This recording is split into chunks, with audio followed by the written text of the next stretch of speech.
The Statutes of Life, the Statutes of the Sanctuary, or in this case, we're going to be talking about a sanctuary of statutes. This is part 6 in our series on the statutes of the law of Moses, and we are really discovering some very fascinating things that we have been actually taught to despise. So I'm Jodelle Onstadt, and I am glad that you are with me for this episode 129 of Tea, Coffee, and Torah. We have taken a week off, so I want to kind of recap where we have been, because we have been taught so much. You know, our history, especially when we look at European history, which is where America comes from, which is what most of Europe comes from. And when I say America and Europe, I mention these territories specifically because we are the ones, whether we look at Europe or whether we look at America or even people in South Africa that have come out of a European heritage, we've inherited a tradition, we've inherited a culture, we've inherited a long history where we have these ties to the Bible. We have been persecuted for it. We have been, called martyrs. We have been called heretics because we seek to know God. And the Bible has been a core part of our cultural heritage. And as part of that cultural heritage, because we have diverged from that original Sinai message. We've diverged from the original. Hold on, I'm going to do this really quick. I just don't want to be interrupted. I forgot to do this earlier. Okay, we're good. Because we are divorced from the original message, we've added to it, we've taken away from it. Our systems of government and our systems of religion have reflected those perversions. So our modern systems, when we look at religion, can become very oppressive. You look at what the Catholic Church did for 1,000 years. If you stepped out of line with church theology, if you actually thought for yourself, you read the text and you derived your own conclusions, that was considered a grave sin, and because it threatened the authority and the power of the Catholic Church. I mean, rightly so. I mean, if you have all the power, all the authority, you're not going to allow counter movements or counter thoughts because it is a threat to you. As we have seen, look at where the Catholic Church was 500 years ago and the power and authority it had. Today, I mean, it's very, very, benign. I mean, it's no more than hot air and words. Yes, there may be some political wrangling, treaties in the background, but nothing like what we saw during the age of the Holy Roman Empire. But the point here is our traditional European history that America comes out of has taught us to be very wary of the marriage of church and state, the marriage of religion, theology, and a government. And that's rightly so, because these are based on precepts, doctrines, and values that many times they limit freedom. They are coercive, they are oppressive, and they violate the original divine law of Moses. This is the divine law that was revealed to Moses on Mount Sinai 2 different times. The first time he spent 40 days receiving Yahweh's statutes and judgments, and then a second time, about a month, maybe 6 weeks later, he received those more clarification for another 40 days where he interacted directly with Yahweh for 40 days and 40 nights. So he had 80 days where he was totally trained in Yahweh's statutes and judgments. And we have those today in the law of Moses. But I'm wanting to kind of recap and kind of bring in our other episodes because we have this tradition ingrained within us to separate religion and theology. And we think that any marriage between the two will always lead to oppression, that it will always lead to something that is undesirable, rather than, as the Torah states, that it actually produces this situation where it's life-giving. It establishes justice, morality. It establishes unity and economic prosperity, everything that we need to thrive. for a situation where there can be sustainable eternal life, where it is self-perpetuating. And we see these ideas in the law. Now, a lot of times, people will hear these ideas and they will say, oh, well, that's never happened, so it can't happen. Well, when we look at Deuteronomy 30, it says that it actually can happen, but it's up to us to choose. And when we look at human history, we've never chosen to walk that path. We've always chosen our own ways. We always add to, we always take away from, and it's taken us down those more oppressive and controlling paths that we see throughout the last, 2,500 years of, church history, of even Jewish history. And when we look at this, we find something very different than that original message. I also want to propose to you today that as we get into the sanctuary of statutes, that it is the statutes that deal with the sanctuary that we have been gaslit to despise. We have been told these are oppressive. We have been told that these are a way of death. We have been told, oh, it's just ceremonial law, or, this is the part of the law that's done away with. And I have talked with many Jews and many rabbis, and they have the same view. They feel the same way towards the priestly Levitical law that Christians do, where they see it as passé, maybe a late Persian addition, but they do not hold these statutes of the sanctuary to any high regard. Now, I'm not saying this is all Jews, but I will say this is at least, I would say, 3 or 4 very prominent rabbis or very influential Jewish people that I have had relationships with that hold those views.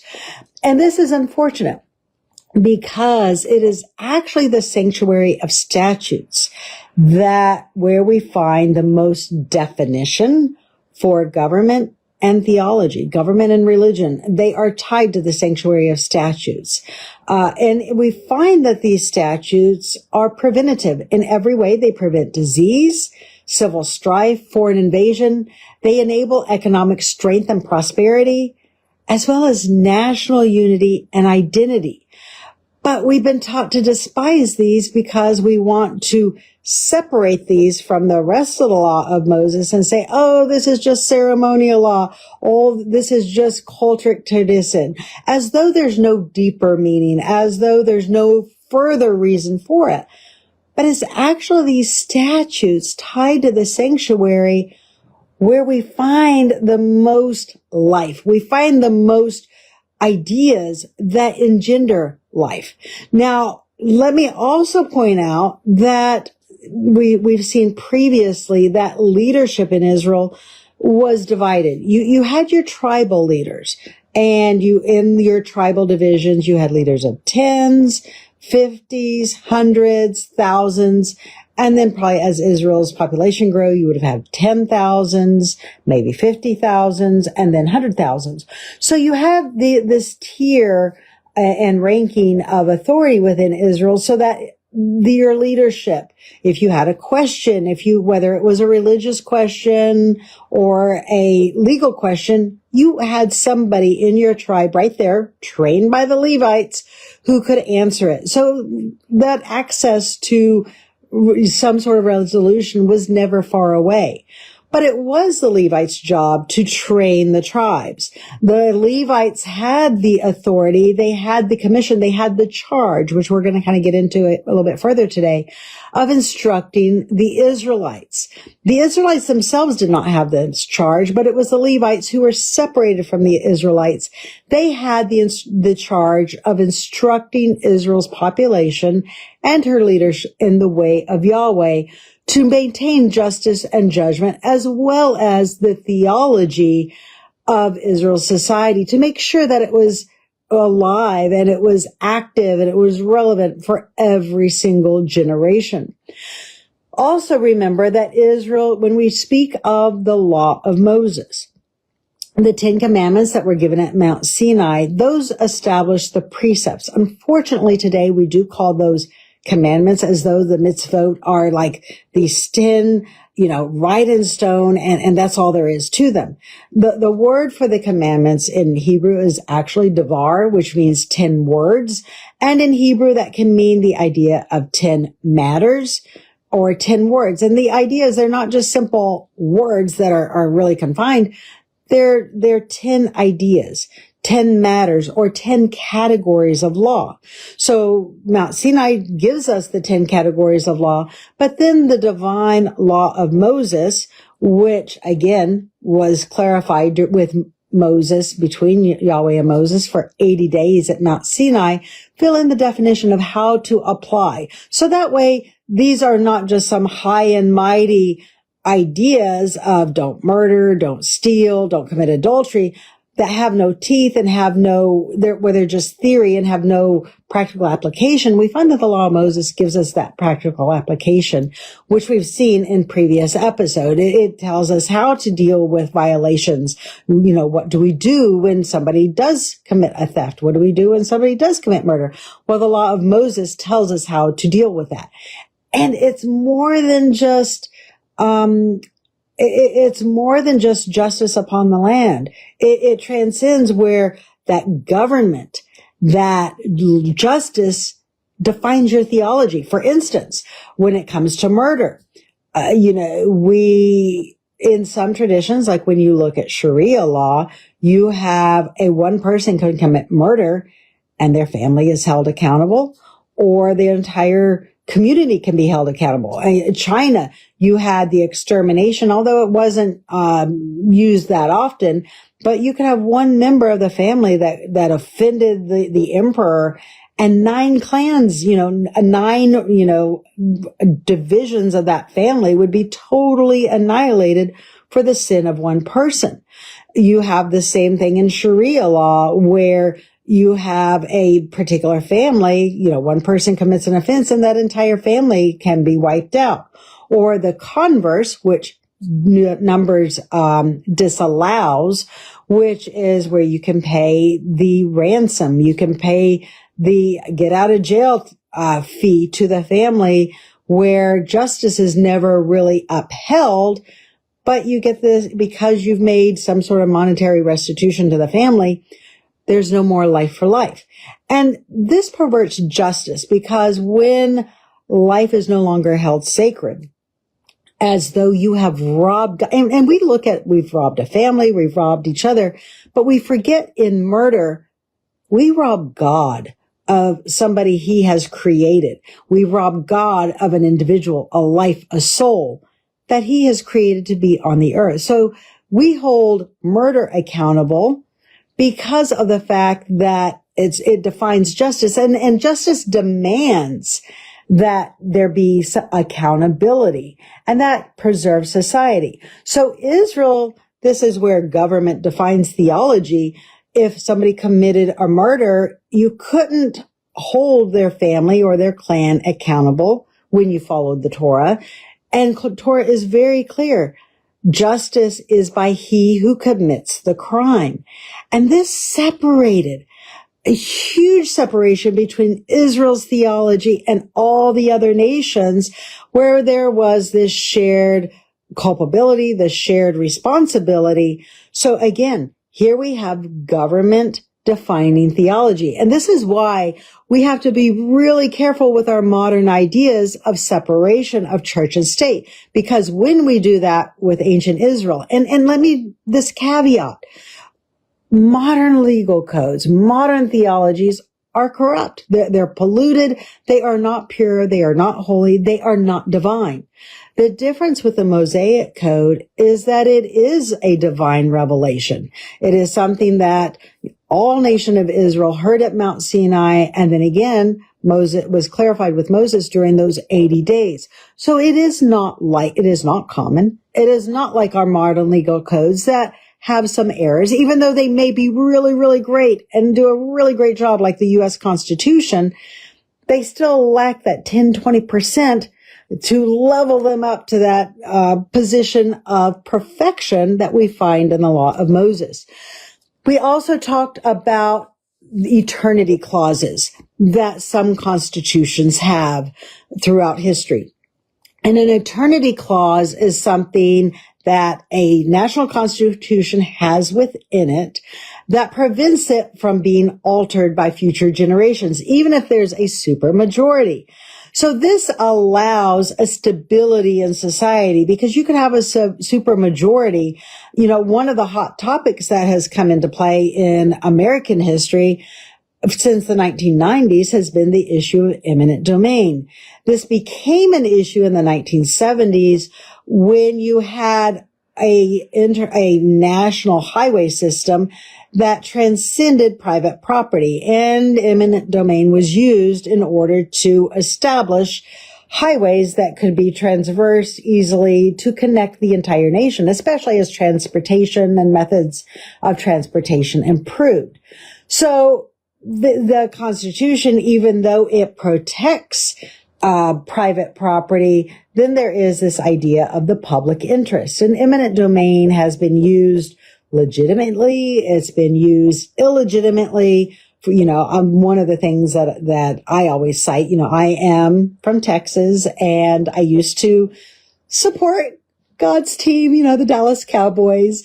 And there is this idea, you know, there was the dome, you'd look down in Irving, Texas, and God could always see his team. You know, that a little bit of Texas history there. But what happened?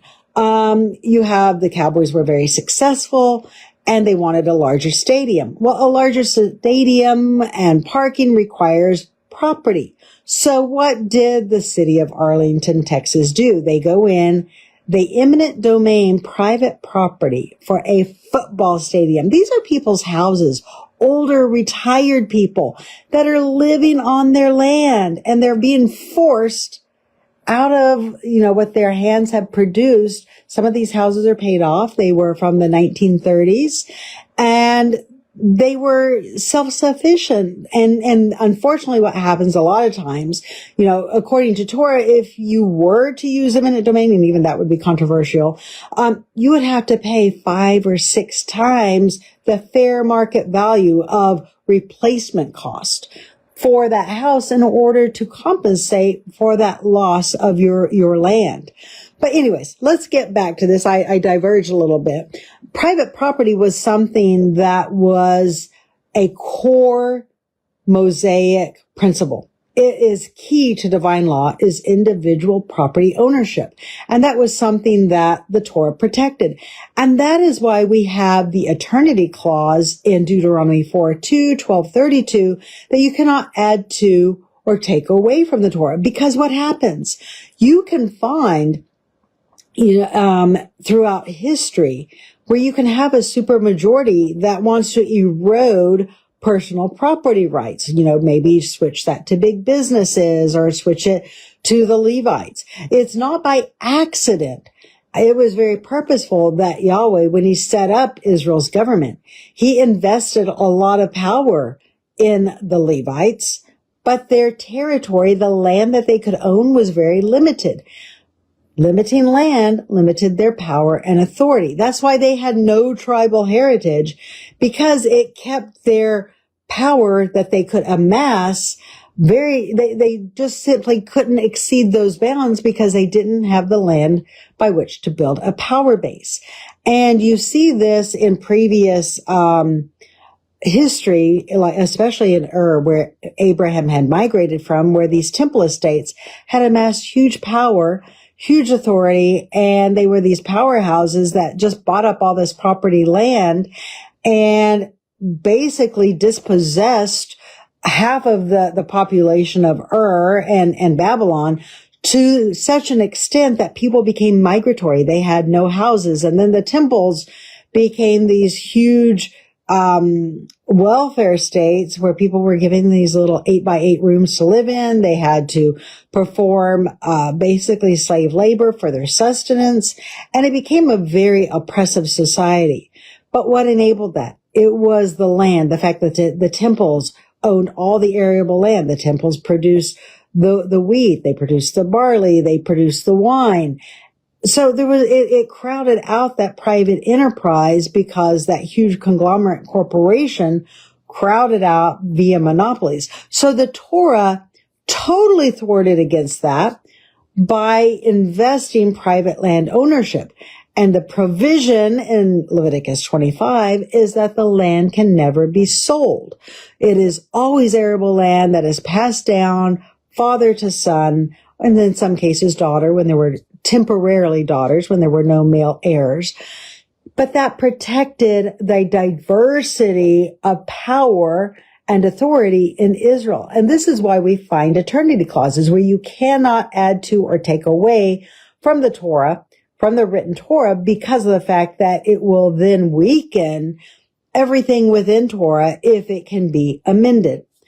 The other idea that we have is that, we do see that there were eras in Israel's history where they completely ignored the law of Moses. They did things their own way, and it led to oppression. The greatest example of this for Israel is that you have Ahab, where Naboth's and Naboth's vineyard, where Naboth's vineyard was something that he had, it says in the text that he had received that from his ancestors. By the time Naboth lived there had probably, in the 8th century BCE, there had probably been 8 or 9 generations, maybe 12 generations of his ancestors that had lived on their land, and their names were probably etched into monuments. They had legal documents that were passed down generation to generation, probably parts of their family history that were stored in the family archives there on the property that attested to the history of this family. Well, because this, and I actually did post this week, if you look back through my feed, what may be Naboth's vineyard that has been discovered archaeologically. So go back and look at that. But we find that what Ahab wanted is he wanted this vineyard because it was income producing. It produced evidently the really fantastic wine, but part of that property would have been fertile soil for an herb garden or whatever Ahab wanted to do for himself and for his kitchen. And again, the kitchen of a monarchy isn't just a regular kitchen. There's a lot of state things that go into supporting the government and supporting the affairs of state when you look at that estate kitchen. So basically, in some ways, Ahab did use an eminent domain, but it went one step further where they trumped up charges against Naboth. They made false accusations of treason, not just against the king, but against the Torah, and they killed Naboth. And then they came in and they took his vineyard. Now, normally what's supposed to happen is if the father dies, it goes to the sons. Well, in this case, the father was more powerful. The sons were, evidently, they didn't have the power to withstand Ahab, and their tribal heritage then went to Ahab, which totally violated Torah. But we find all of these ideas in the Hebrew law where there is division of legal code. We've looked at Abraham obeyed in Genesis 26 verse 5. Abraham obeyed Yahweh's voice, kept his charge, his commandments, or his order, as well as his statutes, judgments, and laws. Now, the word zavah, and I do want to point this out because it is important that we make this a distinction. So there are many zavah in the text, and they are not always, this idea of being given a specific charge is not always universal. Abraham had a specific charge. One of them was to leave his family, the land of his heritage, to go to the land of Israel and there to establish his own identity, to establish himself upon that land and that territory. Well, that doesn't necessarily apply to Isaac or Jacob or later to the Levites. It does in some ways with coming out of Egypt and being reestablished upon the land, but it's not exactly the same. We find that the Levites themselves are giving an independent savah, a specific charge or command. And here's where it's really important that we adhere to the statutes, because it provides a contradiction to a belief that most of the world has accepted hook, line, and sinker without even questioning whether it's even possible. And this is the idea that Jesus fulfilled all the law. Well, there were actually many parts of the law that legally Jesus could not fulfill. So when you are looking at that doctrine, and this is where the sanctuary of statutes preserve Israel's theology, where they define it and they protect it. Because what we find in the Torah is that only a male descendant, in other words, you had to go all the way back to Levi. From Levi, you had to go through Aaron. From Aaron, you had to go through his son Phinehas. And that is, or grandson Phinehas, and that is the legal legitimate line of Aaron for the high priesthood, as well as for the priests themselves. Now, the priests also encompass the sons of Korah. We'll get into that in a later episode, the different functions of the priesthood. But the sons of Gershon, like Moses' family, there were things they could not do in the tabernacle that only Aaron's sons could do. And this is really important because Yahweh says that those who approach to do the function of the house of Aaron, who are not of the seed of Aaron, it's actually a death penalty. That's how much Yahweh protects this specific line and their function and their duties in Israel. Gershon had his functions, and you have Korah had his functions. So they are very, very much defined. They are separated. And when we look at Jesus, we find that, at least according to the New Testament, his patrilineal lineage, if we look at something as being tied specifically to the house of Judah, Joseph, according to the New Testament, descended from the house of Judah. There is no patrilineal descent for the house of Aaron that in any way would have given Jesus the right to perform any of the duties of the house of Aaron. And as a matter of fact, if he tried to do that, he would have been put to death. He would have violated the law if he would have tried to fulfill the statutes that were specific to the house of Aaron.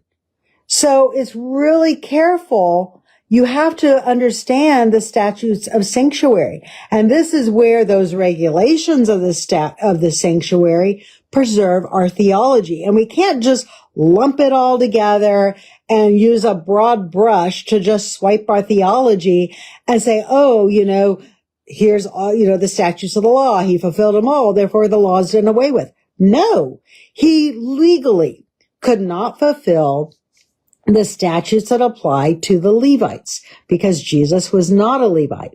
So if he didn't fulfill them, then perhaps they remain valid today. They remain ongoing, and maybe there's more to the story than what we have inherited, than what we've been taught. Remember, our theology that we have inherited from Western society. We either come from a Jewish heritage where we have things, additions to the law that we've inherited. We come from a Christian heritage where we have been taught to despise this government structure. And guess why? That's a huge threat to the Holy Roman Empire. If there is a competing priesthood, if there is a competing source of power, a competing source of authority, well, then all of a sudden the Catholic Church and other religious systems are not going to hold valid weight if it wasn't done away with and if it's still ongoing and has validity today. Now remember, this is with the caveat that none of these Levitical functions can occur today without a tabernacle or temple. So even though that is the legitimate structure, it still has to have that physical temple in place in order for these regulations, these statutes of sanctuary to function. Now, I also want to point out that in Exodus 15:26 through 25, remember our ability to have none of these diseases upon us that Yahweh put upon the Egyptians. Those are intricately tried to the tabernacle. There's a lot of statutes within the law, but the ones that are tied to health, the ones that are tied to making us a very strong people, in some way, each and every one of those would at some point in time brought you into contact with a priest or brought you into contact with the actual tabernacle or priesthood. And this is why I call the statutes of the sanctuary, because in many ways it was a contact with the divine. And we tend to want to make God in our own likeness, in our own image. We don't want God to be separated from us in any way. We don't want any rules or regulations that each of us can't do. In other words, when we hear that there's only certain things the Levites could do, it ruffles our feathers. It says, oh, there's something I can't do. And we get greedy. We want access to everything. We want to do everything when that's not our role. It's not our position. And some of this is there. Look at what it says in Exodus 15:25. Some of these rules and regulations are there to test our heart. They're there to test our spirit. Are we willing to obey? Ezekiel, when we look at Ezekiel 18, Ezekiel 33, what does it say? It says that these are Yahweh's statutes of life, but he says that if we walk in them, then we will have life. And so much of it is us getting over ourselves, where there is a hierarchy, there is differences, and for us to learn to respect. We want God to be relatable. We want him to be like us, but there is a huge separation between the distinction between the divine and the common. And there were certain things, places that ordinary Israelites could not access in the temple because that sanctity had to be maintained. There had to be this separation. And I think of it as an equilibrium. When you think of a holy separate site where it was pure, it was unadulterated, you had no disease, no pollution, it really established a zone that was very, very healthy. So when all of the other society may have fallen into disarray, maybe the Torah wasn't valued, it wasn't adhered to, there was still this zone that kept the standard, that kept this equilibrium to where people could always come back to it, and it became easier. But I will also want to challenge your understanding of the concept of a tabernacle and temple, because we have been taught to only look at it religiously. And that is unfortunate, because it had so much more to that. And I really want to provide you with this background and understanding to ancient temples, and ancient tabernacles. This applies for Israel, but it was not just Israel. It was all ancient Near Eastern societies, because we find that in the Bronze and Iron Ages, a temple was a defensive citadel. It functioned like the king's square in the game of chess. Whoever could control that territory of land protected authority across the surrounding land. And this holds true today. This is why the Temple Mount in Jerusalem remains a hot point today, because he who controls that square of the chessboard will have great power throughout the world. And it is not by accident that today Islam is a growing religion. It has power structures throughout the world, and in part because it does control that key chess piece of the Temple Mount. But let's go back to history for a minute. Archaeology from sites such as Megiddo, Hatzor, and Jerusalem reveal that these elevated strongholds combined religion, administration, military storage, taxation, and communication, military communication, into a single fortified center. They were positioned on high ground near trade routes and water systems. This allowed rulers to monitor movement, secure supply lines, and rapidly deploy forces, either offensively or defensively. It is much like controlling the center of a chessboard to create strategic dominance over every direction in play. And if you do not control that land territory, then you eventually will not have a nation. That key piece is center to everything else that happens around it. And game theory does indeed help us understand why rival kingdoms repeatedly fought over these strategic locations. It was a position in the central node that increased economic leverage, defensive advantage, and political legitimacy that were simultaneously denying those access for those same advantages to your enemies. And in this way, the ancient sanctuary fortress was not just merely a religious structure, but it was a strategic nerve from which power emanated and radiated throughout the entire region. And this is why we find, epiphanies, we find Egypt often throughout, especially the Second Temple history. One of the very first things that is attacked is the temple in Jerusalem over and over again.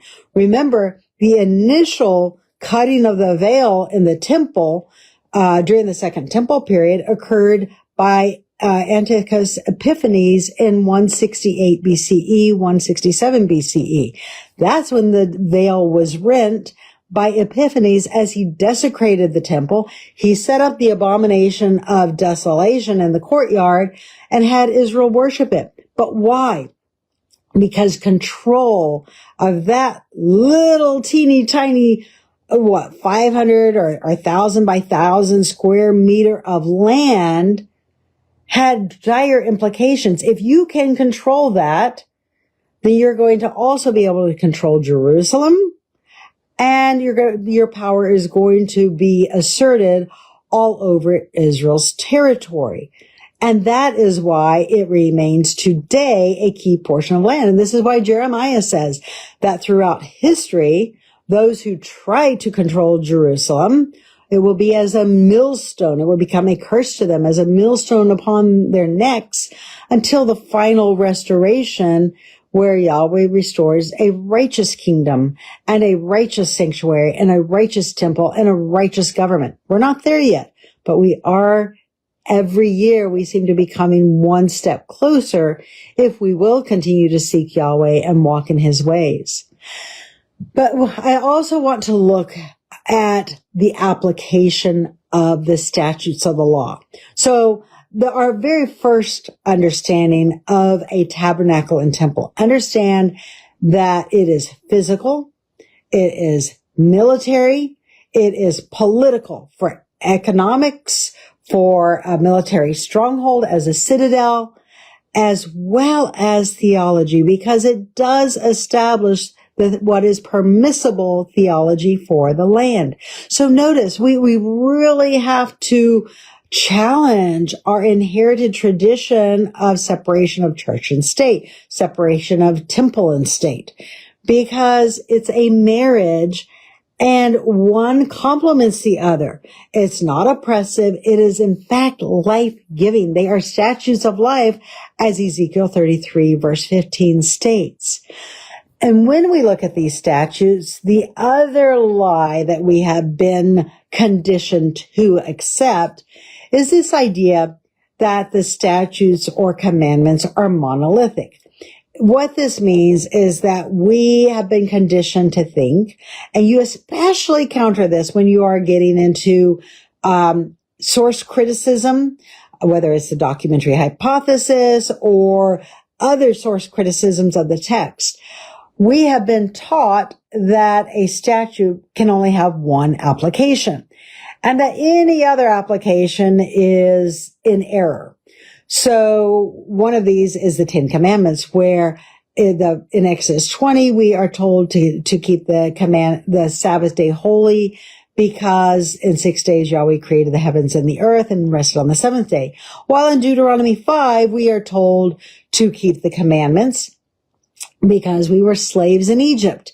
And slaves need a day off, and Yahweh liberated us, and the Sabbath day commemorates the freeing of slaves from Egypt.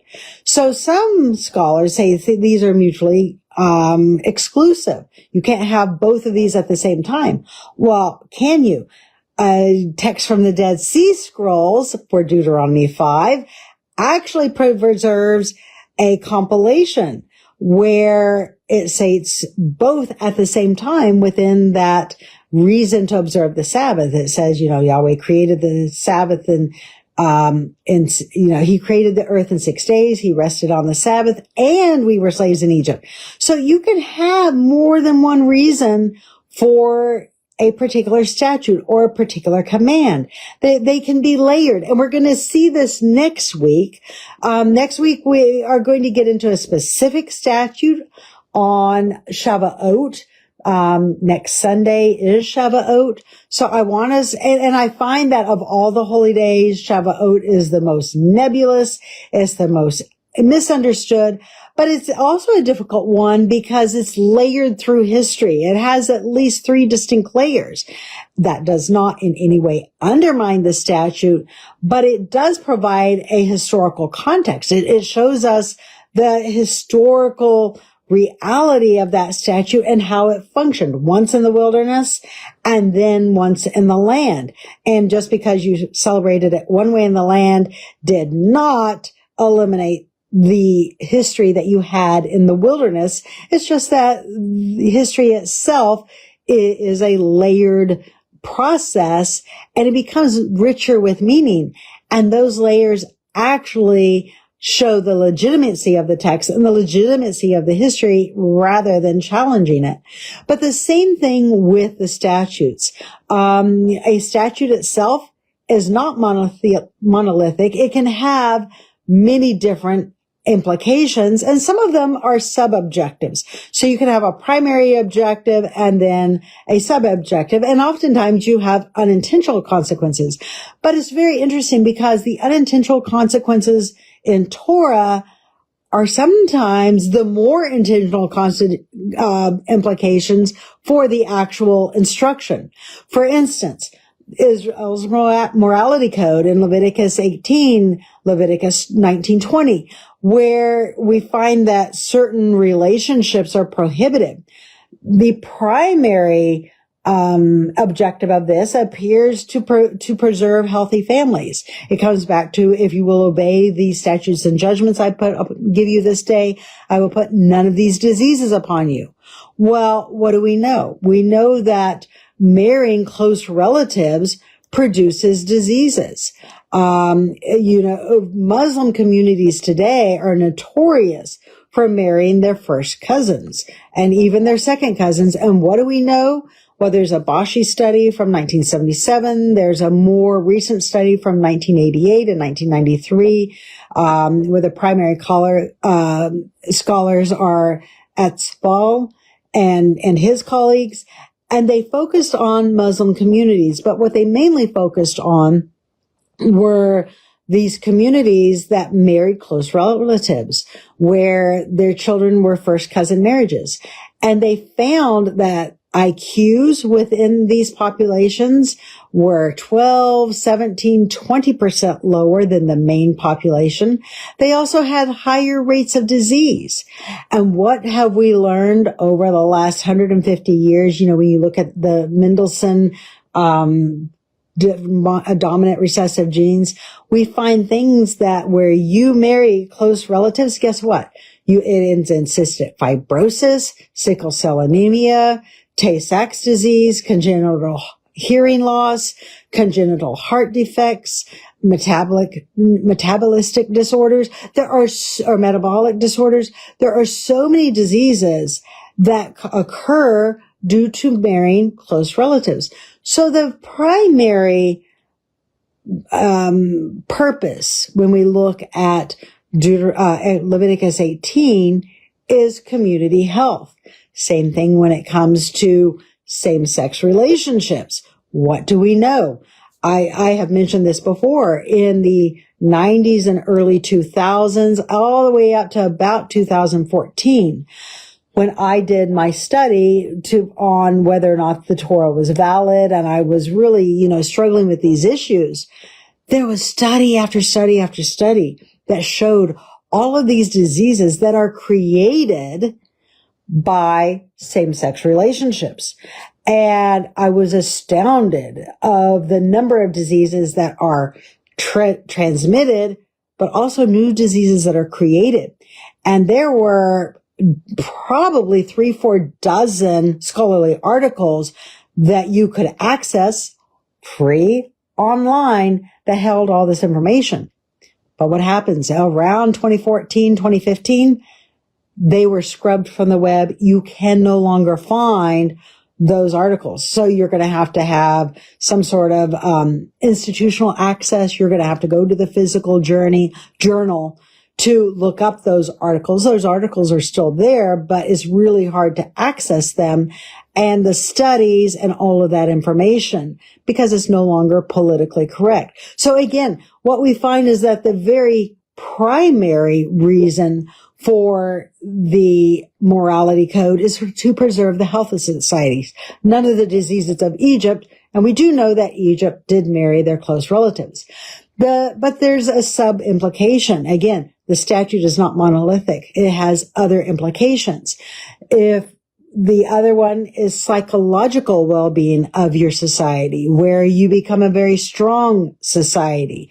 Because you are able to put distinction between relationships and you're able to maintain that, it requires some self-control. It requires adherence to law and order, something that may not be innate to a family or something that comes naturally to some cultural perceptions. But by doing that, you learn self-control, self-accountability, and it strengthens your society with that morality code. It teaches you self-control, which is huge for a society that is strength. And because you're not dealing with these diseases, you're going to have a stronger military, a stronger economy, because your wealth is not going to be diverted to disease control or the carrying of the indigent. You're going to be rather able to focus on prosperity and investments that pay off in the future on down the road for you and your children. So that is one way that the law strengthens society. We also find that with this idea of obeying the statutes, the ideas of abominations throughout the law, and we will do a future study on abominations, things that Yahweh considers abominable. These are ideas that are abhorrent, ideas that make, Yahweh just cringe and retreat from us. And we find that the morality code is a huge key linchpin to having a relationship with Yahweh. In Deuteronomy 4:4-8, it says, "What nation is there on earth who has Yahweh so close to them as Yahweh our God?"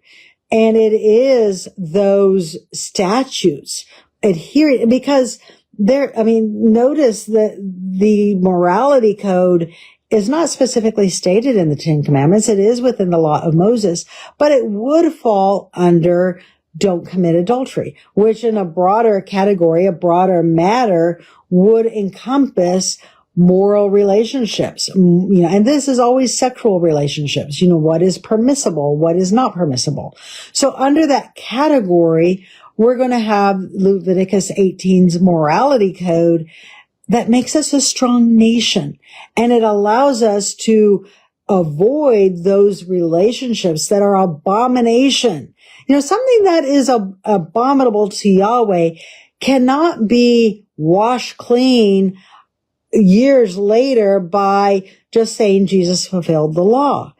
If it's an abomination to Yahweh, if Yahweh doesn't change, if there is a divine idea of right and wrong, if there is a divine idea of this is truth and this is error, well, then you can't later on say that somebody else fulfilled the law and now it's permissible. No, it's still an abomination. Murder remains an abomination today. Adultery remains an abomination today, just as it was at Mount Sinai when Yahweh clarified his statutes and judgments.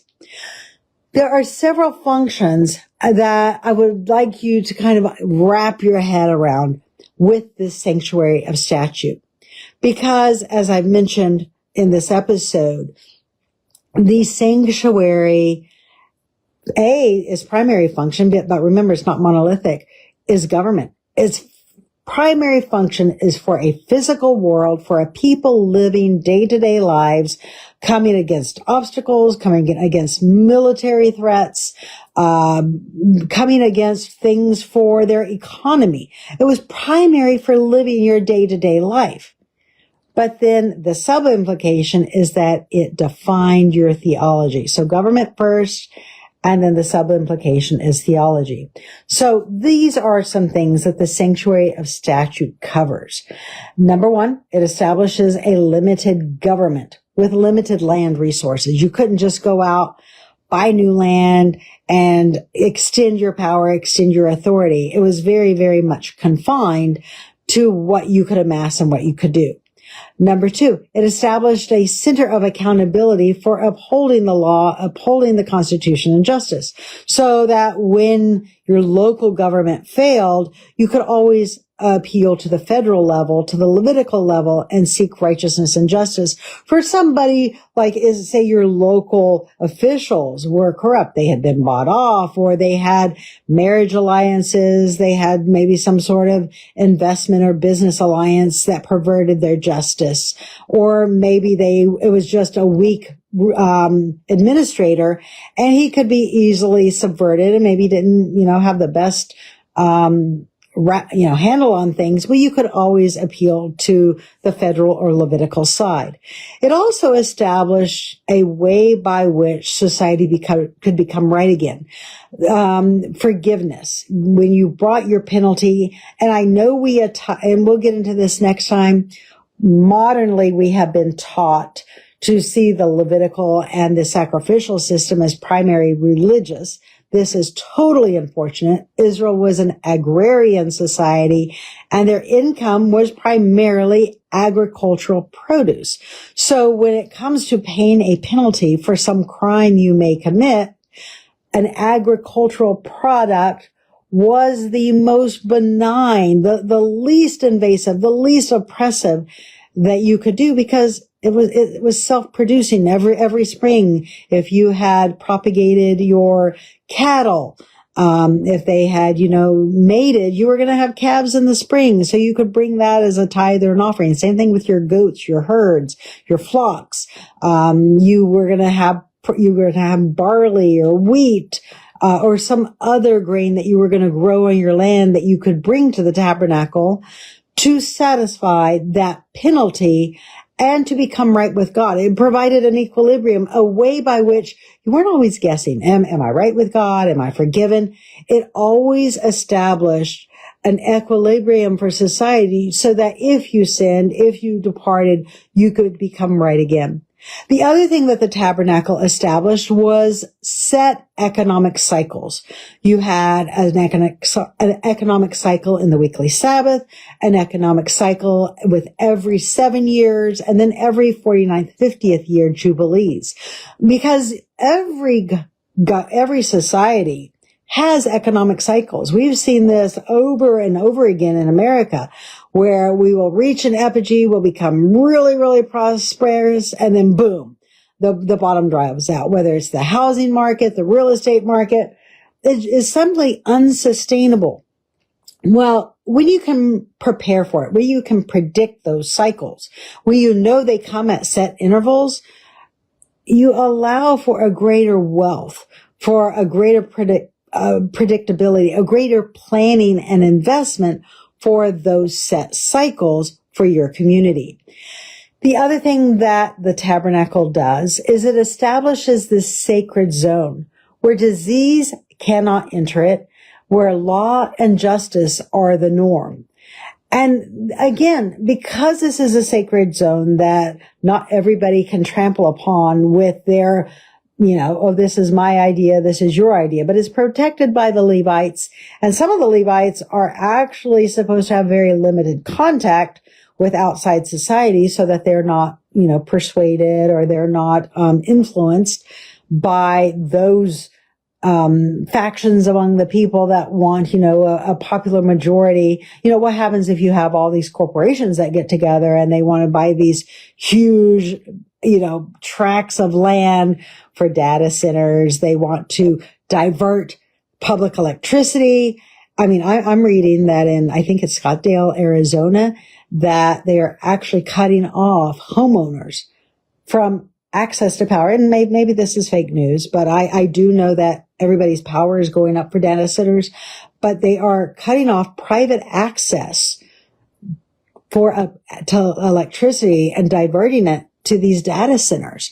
And we are seeing this become more and more of an issue where the people's rights are being subverted for corporate institutions.